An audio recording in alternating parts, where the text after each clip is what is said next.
si sistem paling keren, berasal dari Yunani kuno. Konsep ini pertama kali dipopulerkan oleh Cleisthenes, Bapak Demokrasi. Abraham Lincoln bahkan menyebutnya sebagai pemerintahan dari rakyat, oleh rakyat, untuk rakyat. Indonesia punya gaya demokrasi sendiri yang berbasis Pancasila dan Undang-Undang Dasar 1945. Lewat video ini, kami ingin mengajak teman-teman semua untuk memahami, menilai, menghargai, dan menerapkan nilai-nilai demokrasi Pancasila dalam kehidupan sehari-hari. Karena sesungguhnya, demokrasi bukan hanya tentang memilih seorang pemimpin, tapi bagaimana warga negara itu dapat menerapkan sikap keadilan, kesatuan, dan musyawarah. Demokrasi Pancasila adalah sistem demokrasi yang berlandaskan dengan nilai-nilai Pancasila dan Undang-Undang 1945 yang berarti rakyat memiliki hak untuk berpartisipasi dalam pemerintah serta juga bisa menyampaikan pendapat dan ikut serta menentukan arah bangsa, tetapi juga dengan semangat moral dan etika kebangsaan. Poin utamanya tercermin dalam Pancasila yang keempat, yaitu rakyat yang dipimpin oleh hikmat kebijaksanaan dalam permusyawaratan dan perwakilan.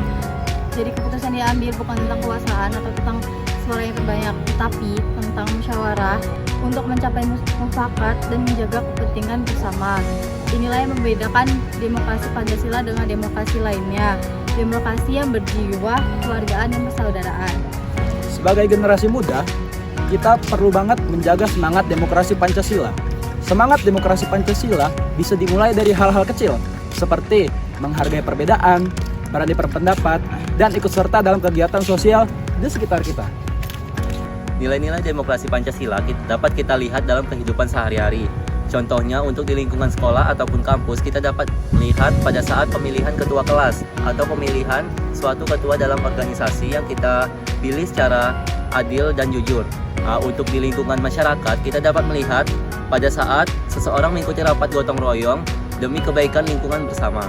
Dalam skala nasional, demokrasi Pancasila dijalankan melalui pemilihan umum yang secara jujur, adil, dan semua itu menunjukkan bahwa demokrasi bukan hanya urusan politik saja, tetapi juga untuk tentang bagaimana kita berinteraksi dan menghargai satu sama lain. Jadi kesimpulan kita dapat, mari kita jadikan demokrasi sebagai pedoman kita dalam mengambil setiap langkah.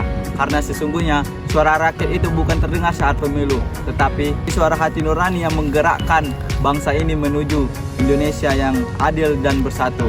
Demokrasi Pancasila juga mengajarkan kita tentang pribadi yang tidak egois dalam perbedaan, untuk saling mendengar dan saling menghormati, serta menjunjung tinggi kepentingan bersama di atas kepentingan pribadi. Suara rakyat adalah kekuatan bangsa dan Pancasila adalah jiwanya. Sekarang mari kita wujudkan Indonesia yang bersatu, adil dan sejahtera hari ini, esok, dan selamanya. Sekian video tentang demokrasi Pancasila dari kelompok 7. Jika ada kesalahan dalam penyampaian materinya, kami ucapkan mohon maaf sebesar-besarnya. Kami akhiri. Wassalamualaikum warahmatullahi wabarakatuh.